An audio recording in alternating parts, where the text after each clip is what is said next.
Hello. Hello, everyone. I How's am. it going? Help. Huh? Help. What? Help. What's wrong? Help. I never left the IKEA. Send help. Wait, you never left the IKEA? I never left the IKEA, and you turned into a giant green square. Uh-oh. Wow. This is a very interesting. They were. Okay, there we go. Okay, yeah, we're good. Help. You never left the IKEA. Help. I never left the IKEA. Send help. I thought you said you.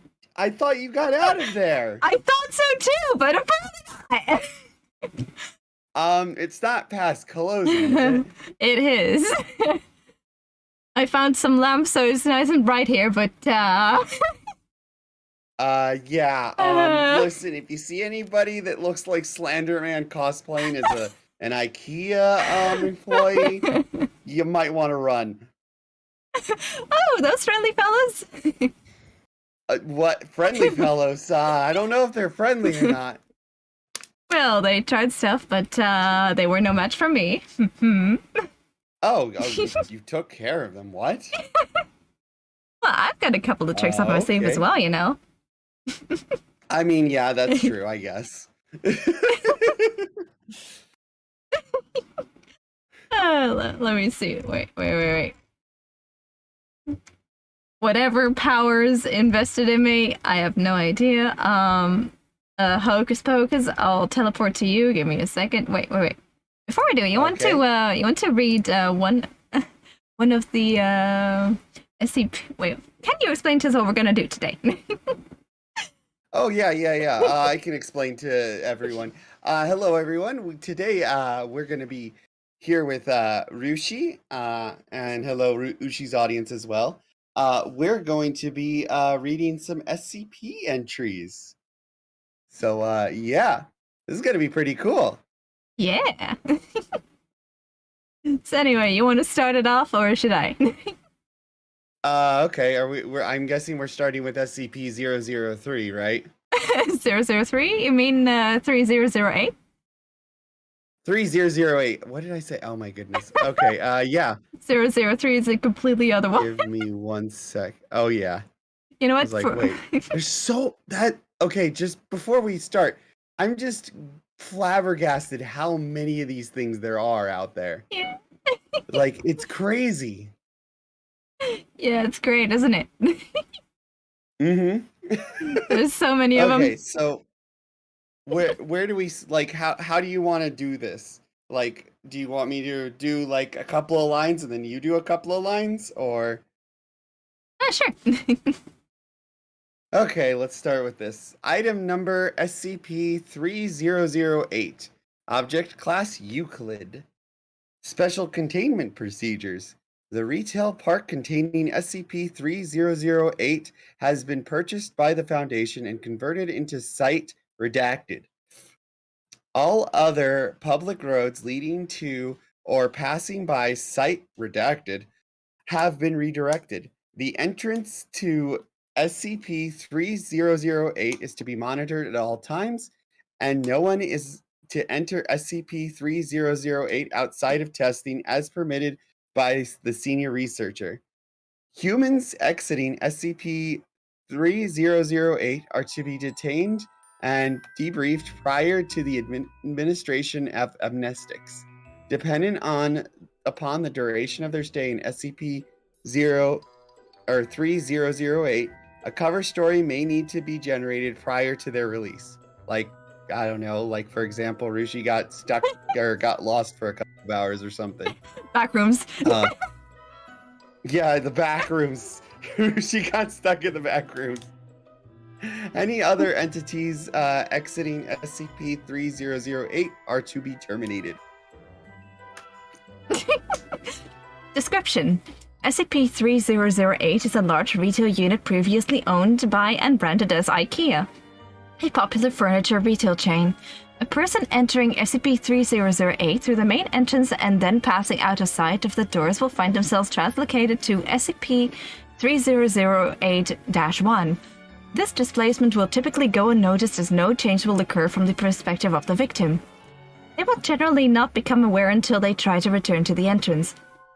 SCP-3008-1 is a space resembling the inside of an IKEA furniture store, extending far beyond the limits of what could physically be contained within the dimensions of the retail unit. Current measurements indicate an area of at least 10 square kilometers, with no visible external terminators detected in any direction. Inconclusive results from the use of larger rangefinders has led to the speculation that the space may be infinite. SCP-3008-1 is inhabited by an unknown number of civilians trapped within prior to containment. Gathered data suggests that they have formed a rudimentary civilization within SCP-3008-1, including the construction of settlements and fortifications for the purposes of defending against SCP-3008-2. SCP-3008-2 are humanoid entities that exist within SCP-3008-1. While superficially resembling humans, they possess exaggerated and inconsistent bodily proportions, often described as being too short or too tall. They possess no facial features and in all observed cases wear a yellow shirt and blue trousers consistent with the IKEA employee uniform. You want me to take over? Yeah, sure. Okay. All right. SCP-3008-1 has a rudimentary day-night cycle determined by the overhead lighting within the space activating and deactivating at times consistent with the opening and closing times of the original retail store. During the night, instances of SCP-3008-2 will become violent towards all other life forms within SCP-3008-1. During these bouts of violence, they have been heard to localize phrases in English that are typically variations of "The store is now closed. Please exit the building." Once day begins, SCP-3008-2 instances immediately become passive and begin moving throughout SCP-3008-1, seemingly at random. They are unresponsive to questioning and other verbal cues in the state, though will react violently if attacked. SCP-3008-1 is known to have one or more exits located within. Though these exits do not appear to have a fixed position, making it difficult to leave SCP-3008-1 once inside. Using any other doors besides the main entrance to enter the structure or breaking through the walls of the retail unit will lead to it into the non-anomalous interior of the original store. Since containment began, 14 individuals have managed to exit SCP-3008. Following extensive debriefing, all individuals have been administered amnestics and released. All right. Incident 3008-1. At 37 on Redacted, a human male exited SCP-3008, followed 10 seconds later by an instance of SCP-3008-2. SCP-3008-2 caught and killed the man before itself being terminated by armed response personnel. This incident represents the only time an instance of SCP-3008-2 has been seen exiting SCP-3008. A full autopsy on the corpse was performed. See 3008-2 autopsy log for more details. The man was carrying an IKEA-branded journal, seeming to document his time in SCP-3008-1, transcribed below verbatim.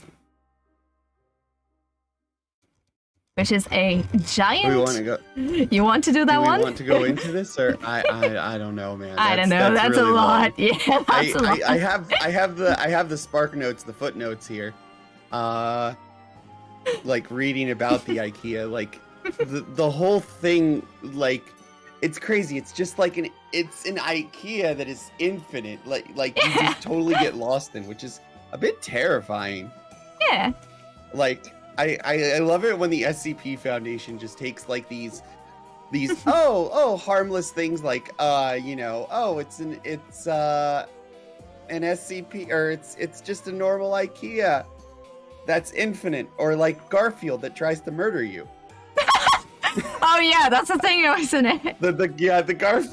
Yeah, the Garfield. Okay, we have to add that to the list. Yeah. The Garfield. Yeah. The Garfield SCP. I was thinking of adding that one. I love that one so much. Oh my gosh. But yeah, also apparently this SCP might exist in other universes. Yep. So like, they've interviewed people that came out of this SCP and they're like, what the heck's the International Space Station? Wait, they built a space station? What? I don't know about that. Whoops. Yeah. You don't know about that? Well, now we know that yeah, the SCP Foundation also extends to the fairy tale realm. Wait. Let me try. Let me see if I can leave. Did you find a way out finally? I'm trying to. Not really working out.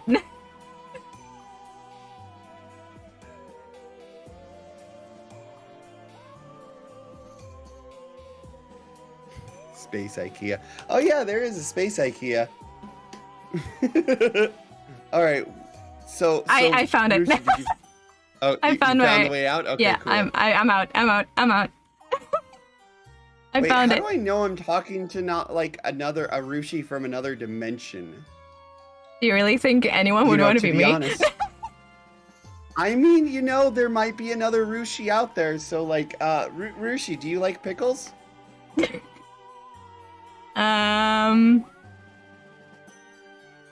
No. Okay. What about slime? I am neutral to slime.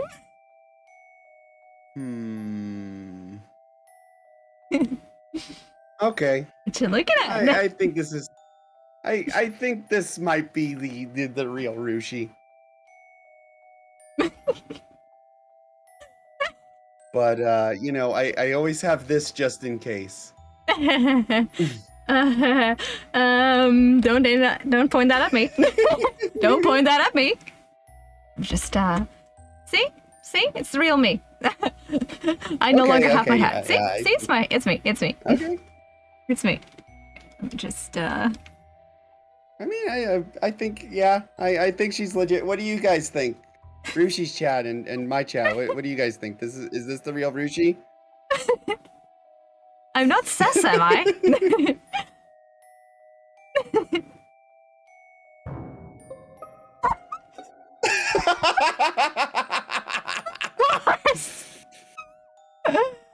Of course. When the imposter is sus. When the imposter Among Us is sus. All right, so what's the next SCP we have, Rushi? Well, the next SCP we have is SCP-426, also known as the Toaster. We should have invited Aethel for this. Oh my gosh! So that was 426. Got it. Hold on a sec.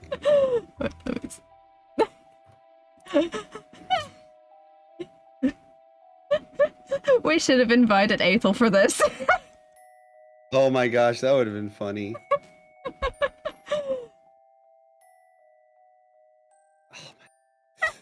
I remember. My chat is asking I if you... showed Aethel once the What are they asking? They asked that if you just had the Among Us sound just ready, locked and loaded.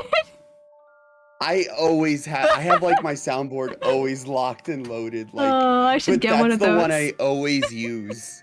That's the thing. I know someone who constantly uses the Megalovania soundbite.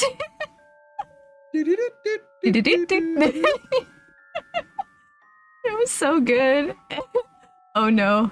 Oh no. Kudrin, no! No! What did Kudrin, what did Mashichu do? Among Us Rushi. Oh, Among Us Rushi. Oh. Uh-oh. Yes. Oh no. Let me just grab some stuff over here. Okay. Cool. There we go. There we go. Also get my book ready, and there we go. Now I can properly read. All right. Yep. And I now have it. Cool. All right. I am now literate. Start this out? Sure. Item number SCP-426. Object class Euclid. Special containment procedures. I am to be sealed in a chamber with no windows through which I may be viewed.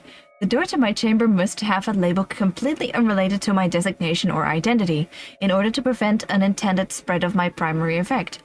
Only level 3 and above personnel are to know of my prevent contamination by my secondary effect. Psychiatric evaluation is mandatory at the end of the month. If personnel are deemed unaffected, they may be reassigned to me no less than 4 months after their last rotation with me. Any affected personnel are to be given a Class C amnestic and transferred to a different site. Right, I want to do the first part of the description. Is that okay? Yes, go ahead. Go for it. Description. Hello, I am SCP-426. I must be introduced this way in order to prevent ambiguity. I am an ordinary toaster, able to toast bread when supplied with electricity. However, when any human being mentions me, they inadvertently refer to me in the first person. Despite all attempts, there is yet to be a way to speak or write about me in the third person. When in my continuous presence for over 2 months, individuals begin to identify themselves as a toaster. Unless forcibly restrained, these people will ultimately harm themselves in their attempt to assimilate my standard functions. Go ahead. Okay, let's see. I was discovered in the home of the family. After the gruesome deaths of its 3 members, I had been given to the younger Mr. and Mrs. as a wedding gift. No card or any other identifying markings had been found on my box. Approximately 2 months after the family received me, fire crews were dispatched to the home due to an electrical fire. The younger Mrs. died from the electric discharge that she had caused when attempting to devour an electric socket. The other 2 victims had died shortly before the fire had occurred.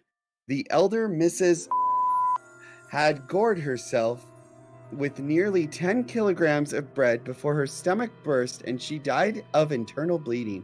The younger Mr.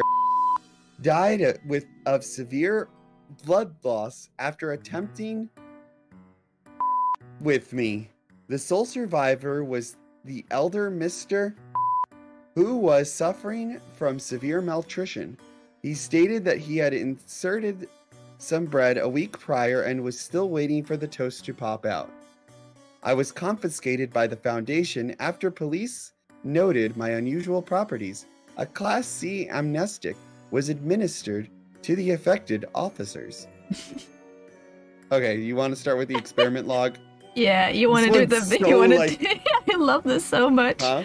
I love the toaster so much. I am toaster. I am the toaster. Is this just a message about loving yourself? I love the toaster, therefore I love myself. Alright. You also want to do the beeping for me? I have no idea how to do that. Okay, yeah, I can do that. Experiment log 426-1. Date?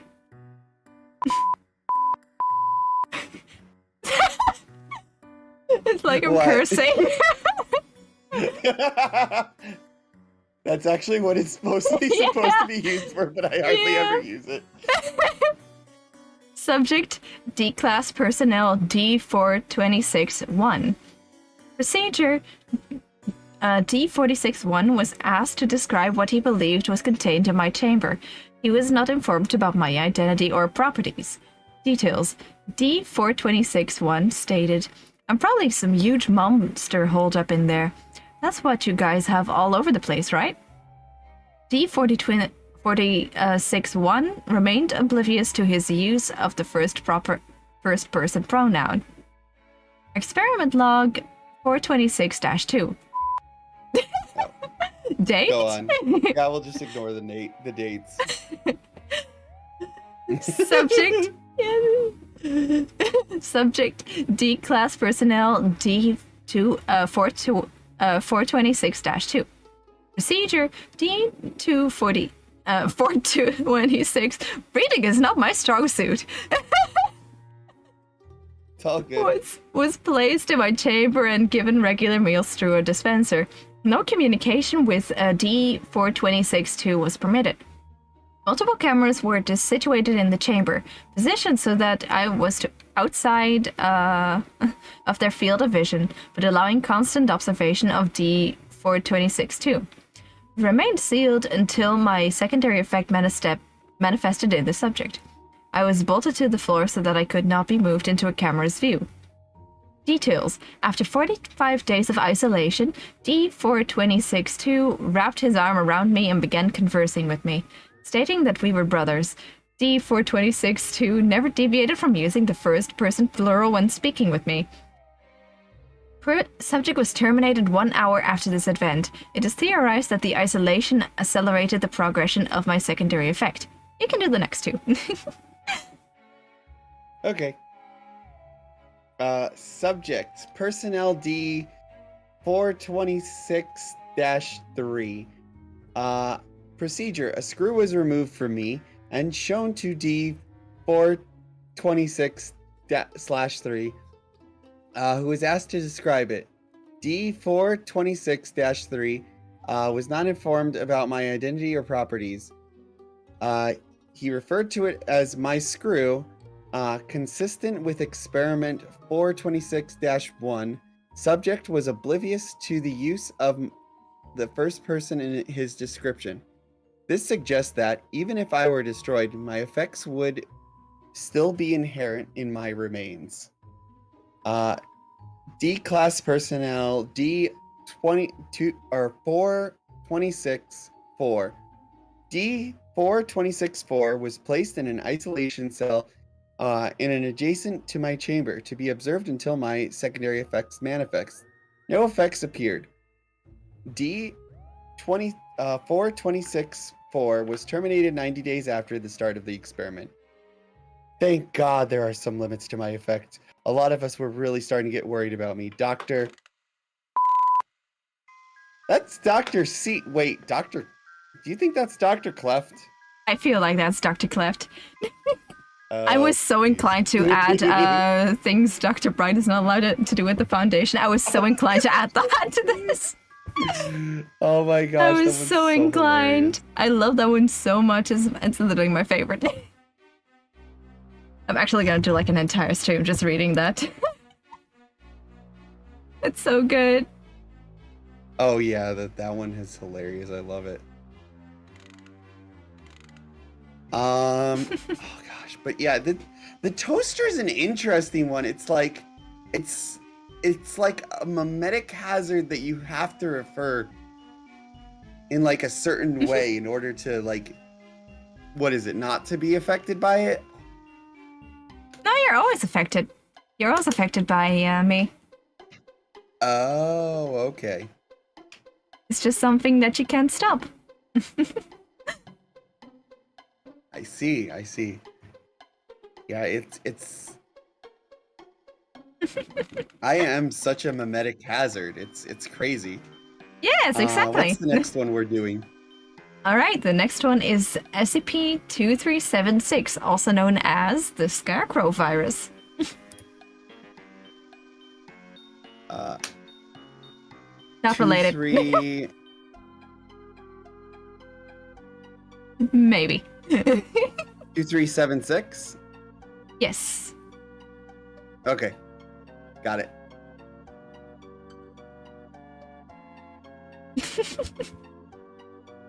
I'll start this one out. Okay, sounds good. All right. Chainsaws don't fix everything, Dr. Bright.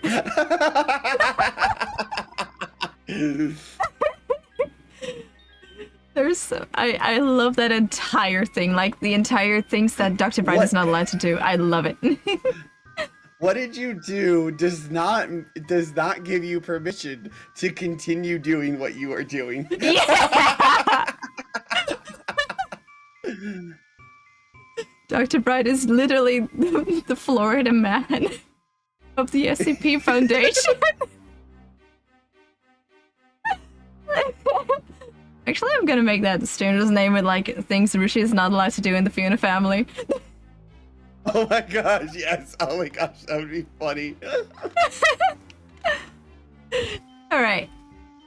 Item number SCP-2376. Object class? Euclid. Special containment procedures. SCP-2376-1 instances are to be fed using an automated feeding system. They are to be examined once every 8 hours by medical staff, and the discomfort resulting from their infections is to be alleviated as much as possible.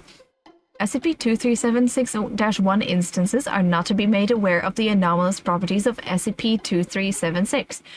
In order to allow communication between SCP-2376-1 instances and personnel, a text-based communicator suitable for use by persons with severely limited mobility should be provided to each instance of SCP-2376-1.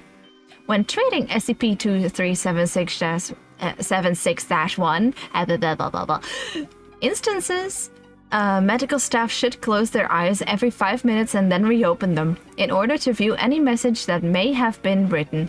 Under no circumstances are patients to be removed from their rooms or disposed of.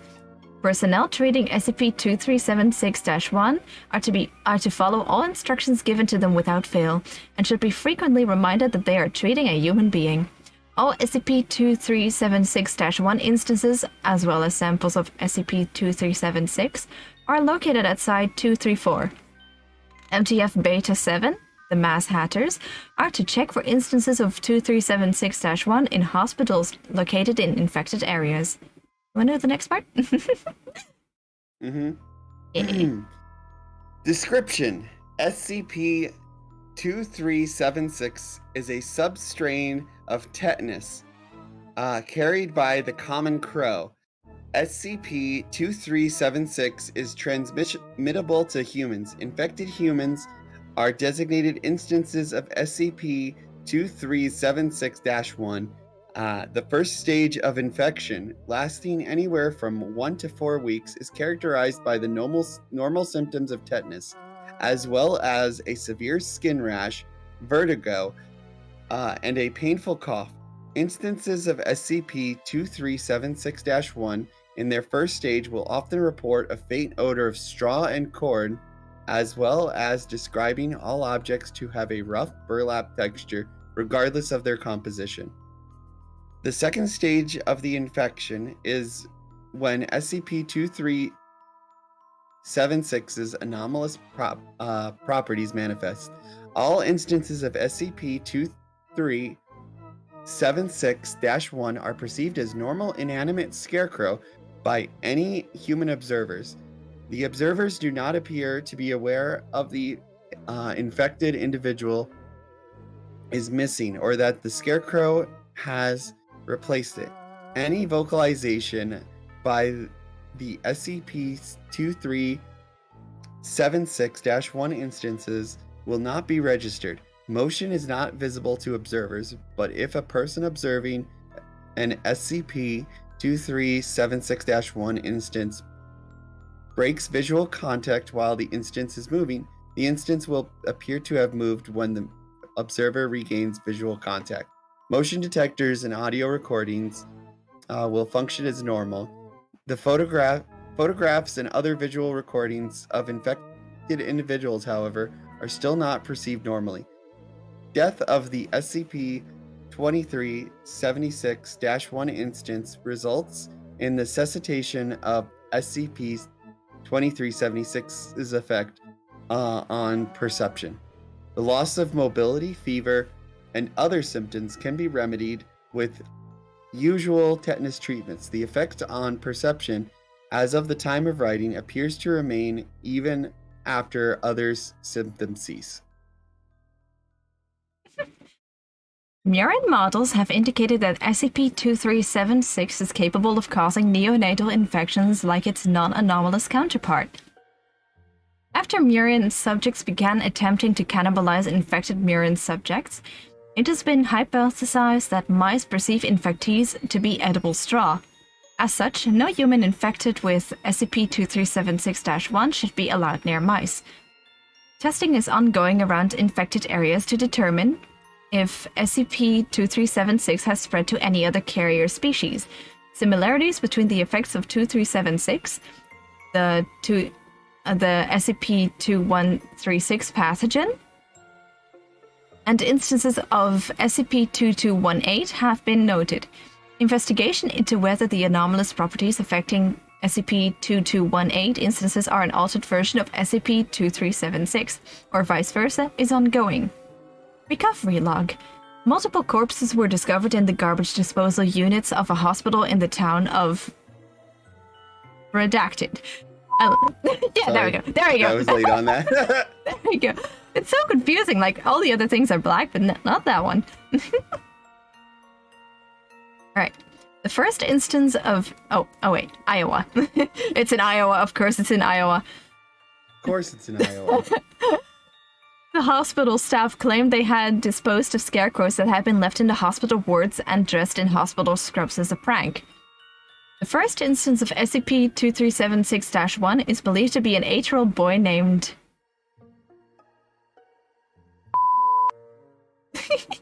from the neighboring town of... It really went well in the last paragraph, didn't it? Who died a week before the discovery at the hospital. There we go again. Oh, I'm sorry. Don't worry. There we go. Father was tried for murder and acquitted with an insanity defense when he called the police, reporting blank that the spare scarecrow he had nailed up 3 days before had been replaced with the body of his son. Oh, wow. Oh, no. Oh, wow. Oh, wow. Oh, no. Oh, no. Alright, give me another beep.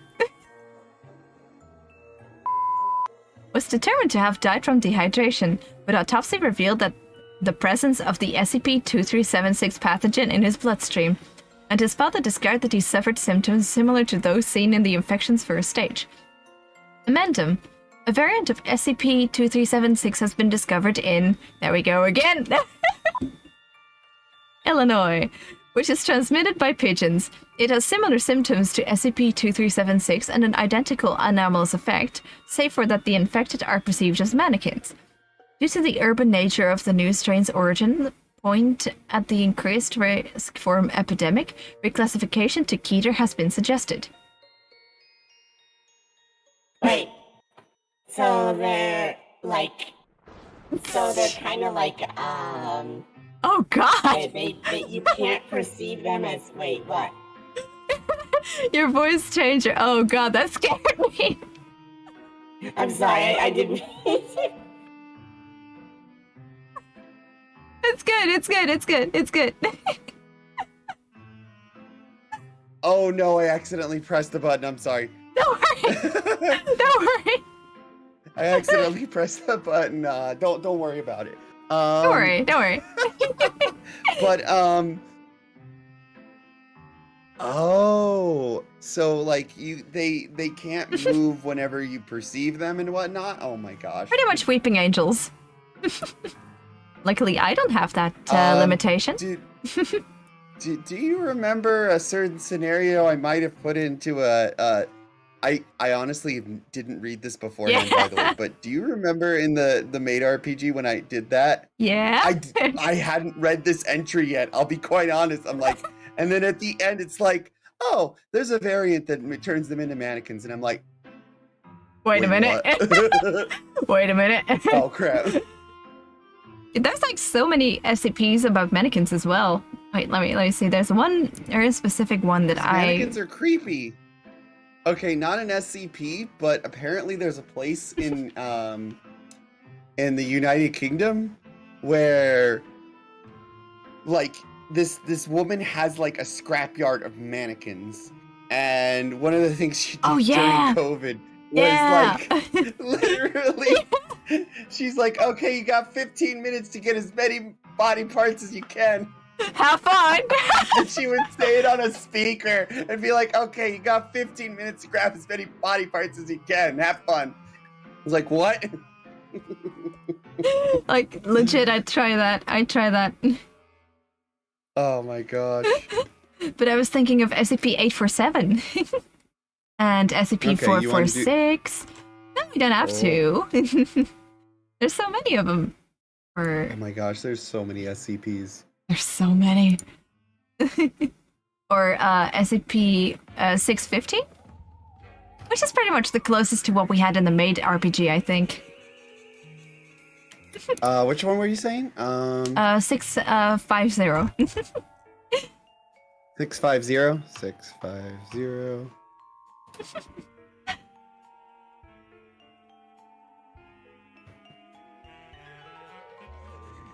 Yeah, sure, we can do that one. Alright. You want to start this one out? Yeah, sure. 650, right? Yeah. Alright. SCP-650. Object Class Euclid. Special Containment Procedures. SCP-650 is to be stored in a lockable room at least 4 meters by 4 meters with comfortable lighting. It must remain under constant surveillance by no less than 3 personnel. Observers are to be positioned themselves so that the SCP and at least one additional observer are in line of sight at all times. The observation via remote methods, such as security cameras, is permissible, so long as concentration is not broken at any time. This method should be only used in case of emergency, however, due to the possibility of accidental loss of sight. Description: SCP-650 is a black statue of a stylized humanoid, 167 meters tall. The statue does not possess hands or facial features. The limbs taper off into rounded points, and the head is a smooth surface all around. The default posture while under observation has the statue reaching upwards, head tilted as if facing the sky. Composition of the statue is currently undetermined. Materials testing had yielded inconclusive and contradictory results.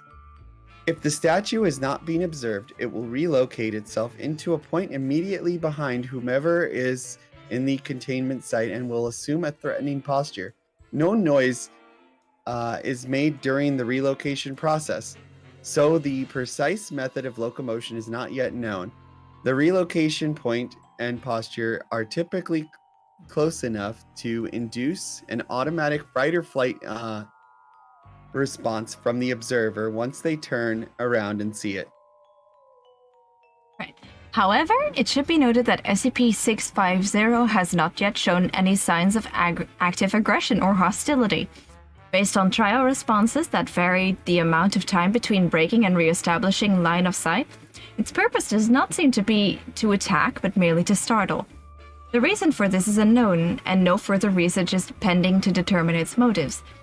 While the primary method appears to be triggering a startled reaction via close proximity, the SCP has also shown varied other postures in the presence of observers who have become used to its effect. In the cases of these observers, the statue has assumed other postures a comfortable distance away, including reclining on the table, sitting on a chair, and in one instance, huddled in a corner as if terrified. Given that the observers who reported these postures also mentioned that they were left feeling uneasy, it is theorized that this may be a secondary method of generating reactions. You want to say something? No, it's just, yeah, I wasn't going to say anything. Okay. All right, I'll do the amendum. All right, give me that beep. Give me that beep. Object upgraded to Euclid class after statue somehow managed to appear on the other side of sight. There we go again. Yeah! And manifests directly behind Dr. in his office. Additional observational measures are to be put in place to prevent future incidents. Research note: I don't give a flying rat about the budget. Keep this damn thing contained. Turning around in a dim office to see this thing a half-inch away from your nose is guaranteed to take years of your life. And given what we deal with, we don't have many to spare. Doctor. I love this one. It's so it's like half of these ones out there, like half of these SCPs just somehow will murk you somehow. And this one's just like I want to get a reaction. I don't care.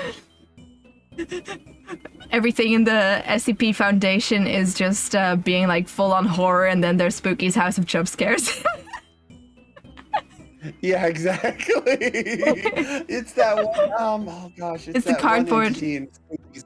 Yes, the cardboard cutout that comes out and spooks you. Yeah. That's all it does. Yeah. Oh, goodness gracious. I love this one so much. Also, Chat asked if I am immune to the Scarecrow virus. I'd say so. I don't have any organs, so I doubt I can get it infected. Want a brain, though. I mean, yeah, that's true. Unless it's like a thing that also infects like inanimate things, because it doesn't affect mice. Who's to say it doesn't affect other things, like cats? Oh, crud. Like a scarecrow cat. Ah, bugger. Bugger, let's not find that out. That's a bad idea. Oh, no. The SCP stands there menacingly. Oh, no. Werewolf. Alright, you want to choose the next one? Sure. How about, what do you say to SCP 3998? Sure, but only if you read it. All right, I'll read it. Yeah, that's fine. I'll read the whole. That's fine. I'm good with this.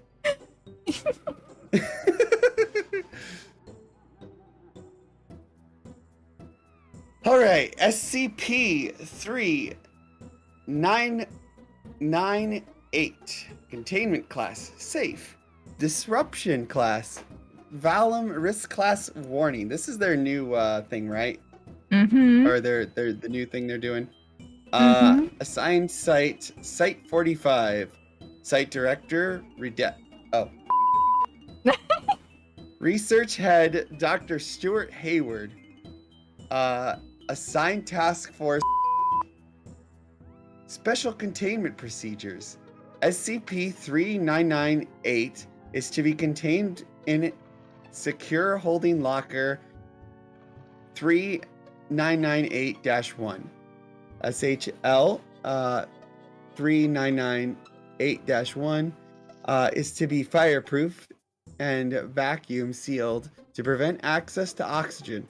SCP-3998 and SHL-3998-1 are scheduled for cleaning every day at 9 a.m.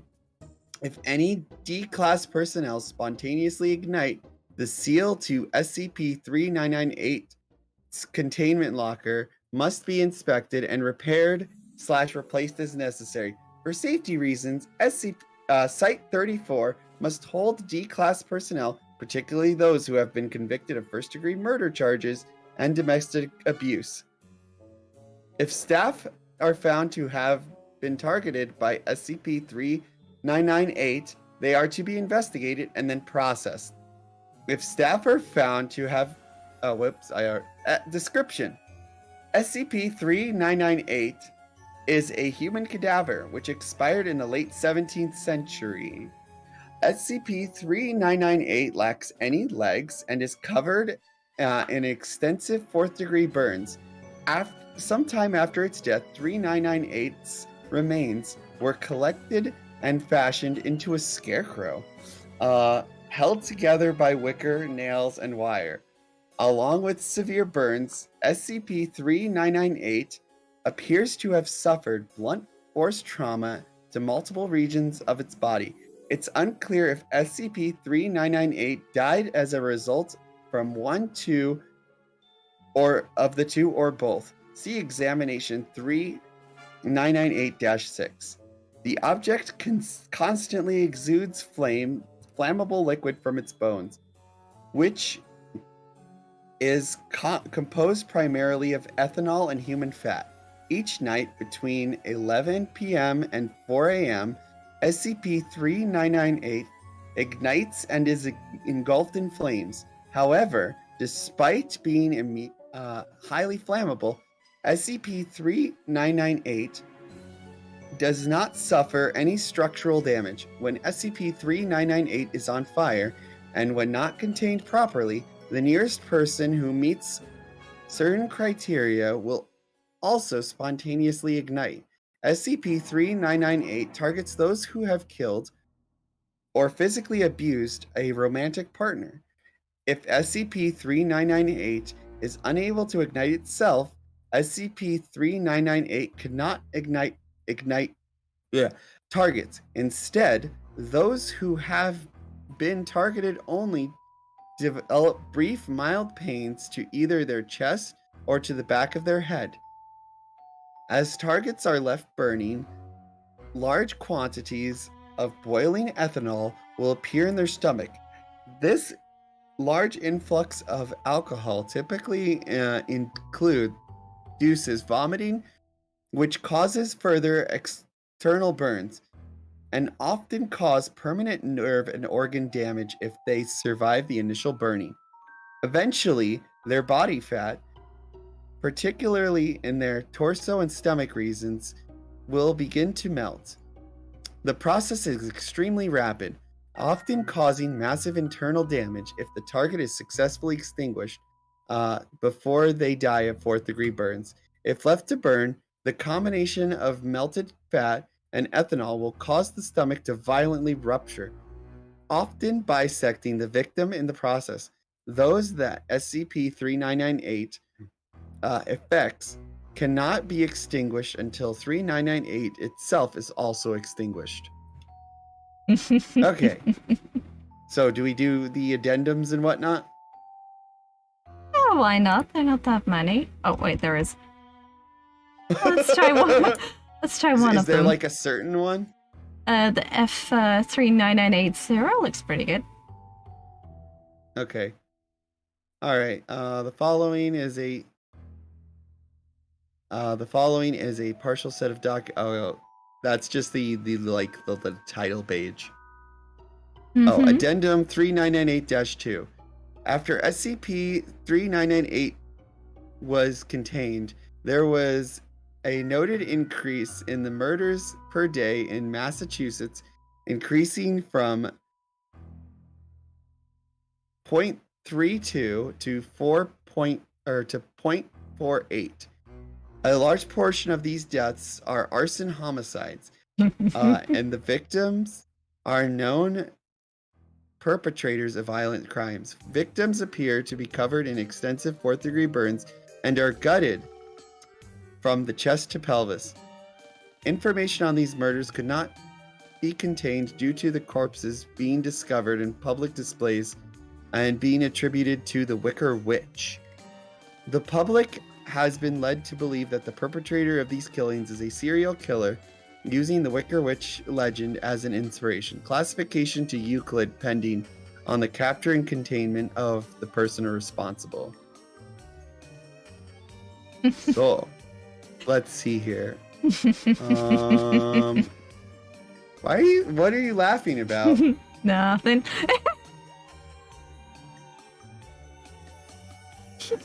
Nothing. What do Let's you see here. mean? Following. We've What? never heard of a scarecrow that burns things before. Never. I mean, no, not at all. No. I haven't heard of anything. Any come to mind? Not for me. The following interview was taken on June 8th, 1693 by Judge William Sluton in the Constables of Salem. Interview has been edited for clarity. Let's see here. When presented with the warrant of thy arrest, thou fled immediately. So do you admit to being a witch? And do you... I do, though she is not evil in heart. Okay, so this is Corvus. Okay, so this is like a witch trial. Let's see here. Interesting.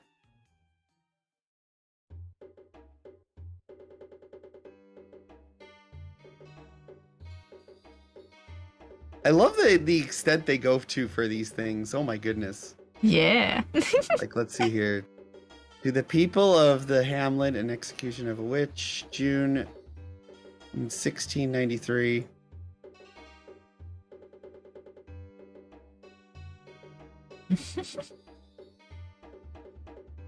The Wicker Witch. Didn't you have something about 1693 or 1691 or something? I don't know. Maybe. I don't like talking about it. Okay. I don't like talking about it. I don't like talking about it. You don't like to talk about 1693? Okay. Kind of a tough spot. Right. Kind of a tough spot. Kind of a sore spot in my history. Okay. Totally understandable. All right, why don't you pick the next one? All right, I'll pick the next one. Just keep going back and forth and back and forth. All right. You know what? I'm gonna kick it up a notch, and I'm gonna pick SCP 217. 217. Okay, one sec.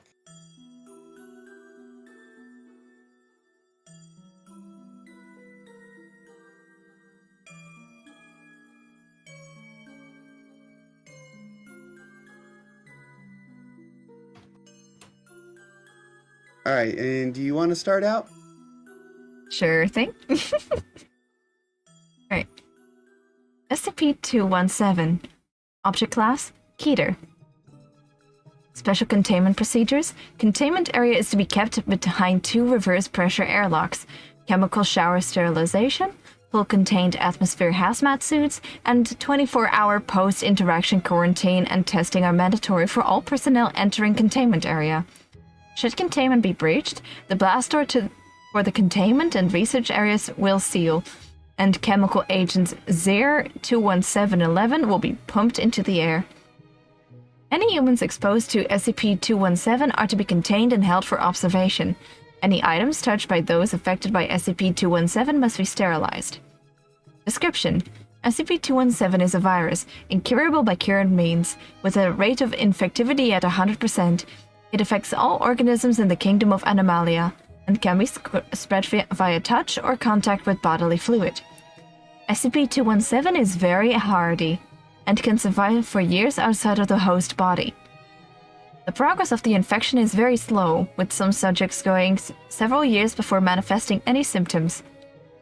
SCP-217 alters the biochemistry of organic tissue, causing organic matter to rearrange into a form of organic metal. The processes involved with this change are not yet fully understood, but the advanced stages are well documented. The subject will begin to turn into a complex arrangement of gears and clockwork, these taking over for the former biological functions. Advanced stage infection is reported to be very painful, but earlier stages are oftentimes unnoticed, with only vague feelings of confusion, insomnia, and joint stiffness. Hearts are replaced by gears and small tubes, joints by gear networks, eyes by structures not unlike primitive hand-crank film cameras, etc. SCP-217 shows first on the outside of the body in all creatures except mammals. In mammals, it first converts the internal structure before manifesting outside the body. This can cause those infected to go for very long periods of time without knowing of infection.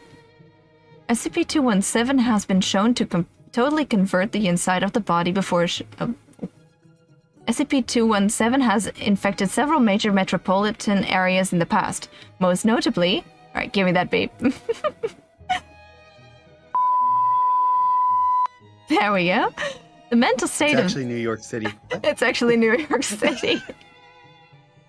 Steampunk time! Steampunk time! Steampunk New York City. Hell yeah. Yeah! I'd actually love that. Alright. The mental state of those in middle of advanced stages of infection have been shown to be much diminished. Subjects often respond in a repetitive fashion, are very dull and mechanical in action, are easily distracted and confused, and appear generally irritable when faced with new problems. In addition, Research on a fully covered brain has... Oh, converted brain has data expunged. Yeah. There you go. Alright. Passing the torch on to you. Alright. Document 217-6. Notes on symptoms. Subjects infected by 217 have, at early stages, reported no major symptoms aside from increased lethargy and general lack of emotional response. Some have reported a feeling of fluttering or moving under the skin, coupled with the present ticking noise. The noise seems almost prominent when SCP-217 infects the shoulders, neck, and head. However, it is inaudible if recording equipment is pressed against the affected area. Initial infection of SCP-217 has been already stated, almost undetectable. As the infection advances, subjects will begin to feel sharp tearing pain in areas that are being converted. It has been compared to a knife wound or a deep muscle tear that can persist for hours or several days, depending on both the subject and the area infected. The new clockwork organs appear to tear and rip at tissue for a short time before becoming fully integrated and settling into the surrounding tissue. It is believed to account for the pain. Areas infected appear to be metal, mainly brass, steel, and iron. Other substances have been reported, appearing to be leather, rubber, glass, wood, and other basic materials. Despite appearances, it is purely organic material and even carries the subject's DNA. Organs and tissues affected appear more resilient than normal, carrying the same strength and density as the materials they resemble, instead of normal tissue density. Areas of damaged repair over time, but is much slower than standard human regeneration.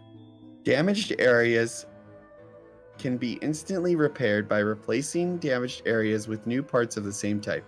Testing has shown that there are no ill effects if parts are made from normal materials, steel, wood, leather, etc. Replace the existing biomechanical clockworks. Most alarming, people infected with 217 can continue for months, even years, without being detected.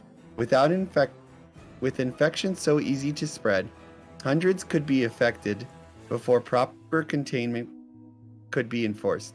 Infection appears to spread most quickly in large offices, malls, and other large concentrations of people. Note: anything or anyone is suspected or confirmed to be infected with 217 is not allowed to be near SCP-882. Addendum: at this time, cross-experimentations between 229 and SCP-217 is only allowed with O5 approval. Okay, so like the one thing though is, are they still sentient? Are they still them? Or I feel like it kind of missed that beat. It's still organic, it says. So I'm guessing, considering they also don't really notice the changes when it comes to heart and that sort of stuff, I feel like the brain shouldn't be that affected at the end as well. In addition, research on fully converted brain has, they straight up are like data expunged. So they kind of leave that up to your interpretation. Yeah. So what is it? Why is it not allowed to be near SCP-882? I'm curious. I want to see. I forgot which one that is. Of all the things. Oh, okay.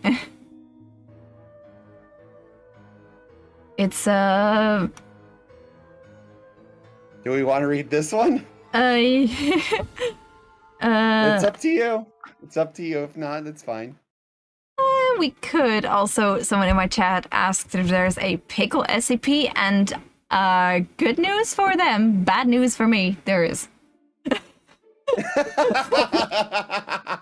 There's an SCP of everything. Okay. Yeah, there's like 2 pickle SCPs. That reminds me, I need to go find the Garfield SCP and Oh, then yeah. have that ready. Yeah. That one is so cursed. Oh my gosh, it's so cursed. Oh, okay. But yeah.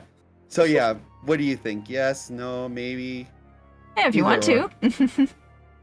Is it really horrifying? Nah, it's pretty much just gears that will stick to every other instance of gears, and it will be an ever-growing instance of gears. That's the best way to put it. Nah. I'm kind of impartial to that. That seems like that kind of seems a little boring, but I see why you don't want it interacting with SCP-217 then. Yeah.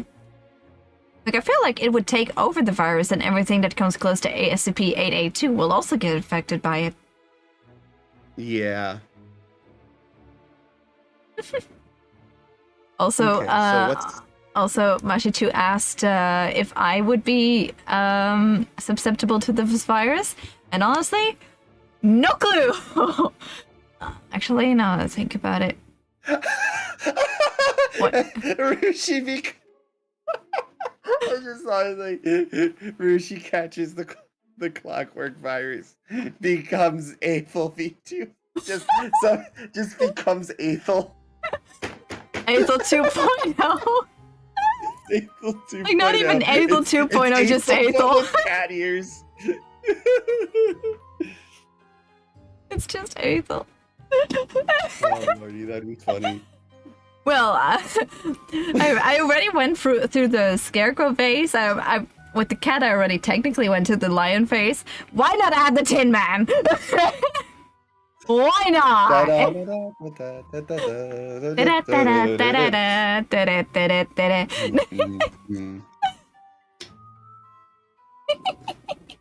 Okay. Okay.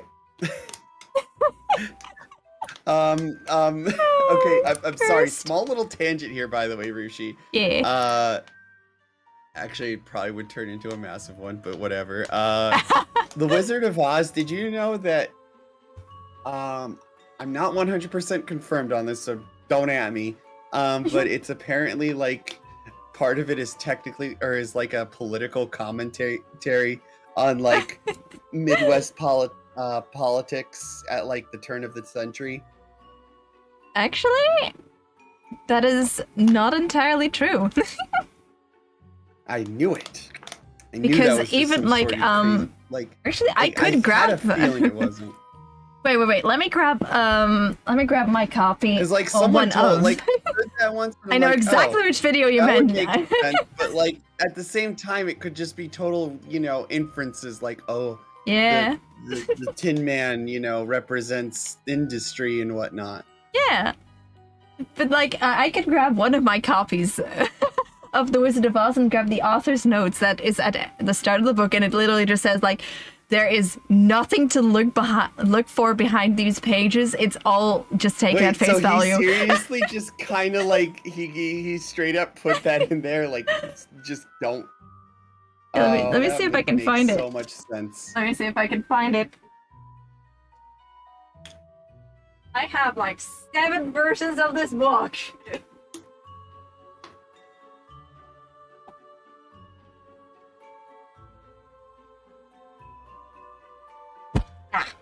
Ow. I hit like 7 different things on the way down. Here, let me see. Here.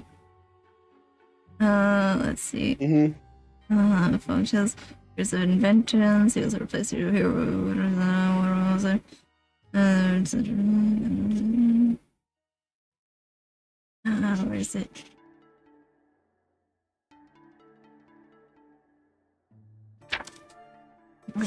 Where is it? Little.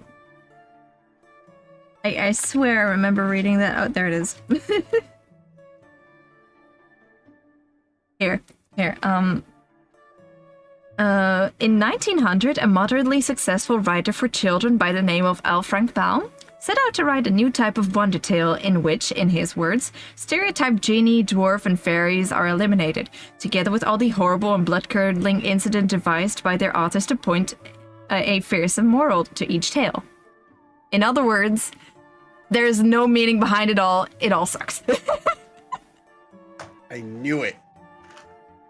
Yeah. I had a feeling those humans were freaking like just drawing inferences. Yeah. Oh boy. But wait, that whole part about destroying fairies and whatnot and replacing them with. Yeah, but that's also a really funny thing because in consecutive books of The Wizard of Oz, they actually call all of the inhabitants, like all of them, like the Scarecrow, the Tin Man,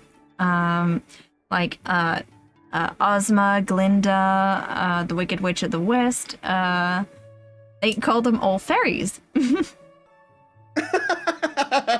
Yeah, I'm not joking. Oh god. Like, because they're all, in a way, magical creatures. They're fairies. And they kind of rub it into Dorothy's face that she's not a fairy. Like, they're literally just like, ah, shame you're not a fairy. Like, we can't die, but you're a human. I'm sorry. Like, that's literally how to phrase it. Like we'll be okay. We'll just be enslaved and stuff. But you're a human. You'll probably get killed. I'm not joking. That's actually how they phrase it. Jeez, that's horrible. Also, I actually found one of the pickle SCPs. It's SCP-4781. Oh, jeez.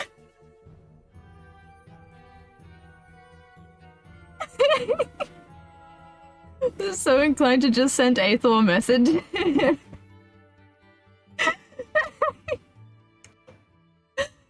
What? I'm so inclined to send Aethel a message. Do it. I'm just gonna find SCP. I'm just gonna find the toaster again, and I'm gonna send us to to that. So, do we want to do? Which one do we want to do? SCP-48 or 4781, or do we want to do 3166? 3166, is that Garfield? Yes. You know what? They're both. This one's very short. Let's do this one so we can get it out of our system. Okay. Right. You want me to read this? You want me to read this as a form of punishment? For whatever Sure, I have it. done for like cat crimes or something, or the arson. What? You haven't done any you haven't done any crimes, like, as far as I know. Yeah, that's that's where it's at, as far as you know. I'm checking my list. I don't see anything on here. Are you sure there's not any fire? No, you haven't burnt my lawn yet. Yeah, not enough oxygen.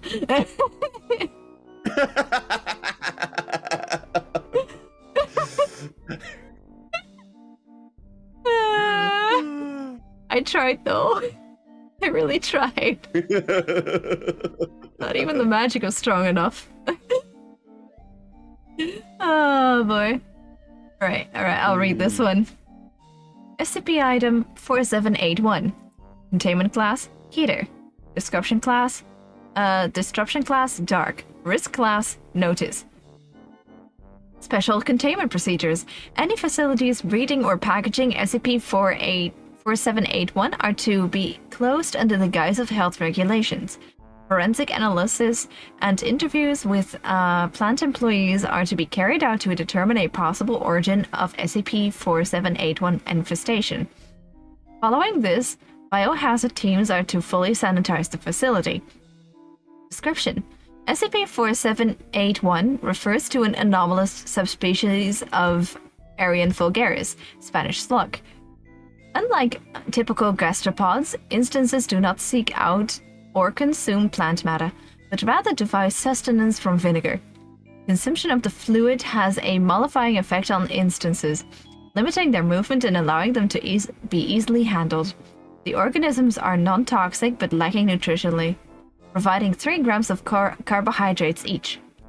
Specimens of 4781 exhibit a cognitohazardous effect, causing misidentification of the anomaly and its effects as non-anomalous stool pickles. Due to their current proliferation, it's estimate 26% proliferation? Yeah. It is estimated 26% of grocers in North America sell contaminated products. The date of the anomaly's first appearance is unknown. Amendum 4781-1 Experiment Log. Location? Site 28, Low Risk Research Wing. Subject D41562. Forward, Kenai.aic was linked to the Chamber's surveillance system and instructed to transcribe the event. Neither the subject or the research personnel conducting the test were aware of the anomaly. Begin log. A plastic pickle jar filled with SCP-4781 instances is resting on the table. Individual specimens can be observed to wriggle. Researcher Chen and D41562 enter the testing room. Both take seats on opposite sides of the table. D41562. This is it? I ate the pickles. Researcher Chen. Correct. We just wanted to test if the effects of the drug on human taste. D41562. Any side effects? Researcher Chen. Not that we know of. Now, please begin. The subject consumes the provided sugar pill and removes the jar's lid. The mouths of SCP-4781 are slowly gaping as they imbibe the packing juice. D41562 removes an instance with their right hand. Gentle squeezing causes it to release pink mucus. It is placed on the paper plate where it curls slightly. Ew. D41562. Any special Researcher Chen, just eat the pickle. Oh, that would make for an excellent soundbite also. Oh no, my soundtrack ended. Oh no, I'm gonna restart it. There we go. D41562 shrugs, lifts the slug up and bites a quarter off. Notably, a string of viscera is seen connecting the subject's mouth to the severe end of the anomaly. Neither individual appears to know this. D41562? Pretty good. Swallows. Oh, yeah, it tastes the same as the control ones. A little more sour than I'm used to. Researcher Chen takes notes on her clipboard. The subject finishes consuming the instance and dabs their mouth with the provided napkin. Researcher Chen. So, for the second one, they want to see it bisected vertically. D41562. Alright. D41562 removes an instance from the jar and places it on the plate. They retrieve the fork and knife and begin cutting it from tail to antennae. The specimen reacts adversely. The subject inserts the fork into its head and to restrict its movement. Researcher Chen. Man, that one is really rolling around. D41562. Heh, tell me about it. D41562 succeeds in bisecting the instance. The slug's oviduct and bursa copulatrix are briefly visible. D41562 consumes each half in several bites. Some entrails fall out of their mouth and onto the table, which they then clean up. Researcher Chen watches on, appearing bored. Researcher Chen. So? D41562 finishes consuming the instance. D41562? No different, just tasted like a regular pickle. End of log. This is the worst.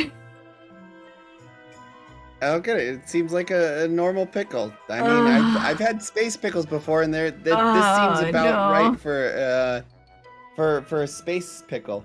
Oh no! Imagine you're eating a pickle, but it's actually a slug. Oh! Yeah, I mean, we have. Oh no! You know, in space, there's space pickles, and that's what they are. They're slugs.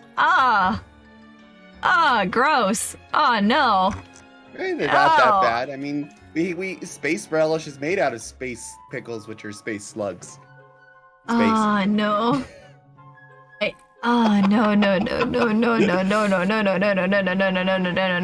No.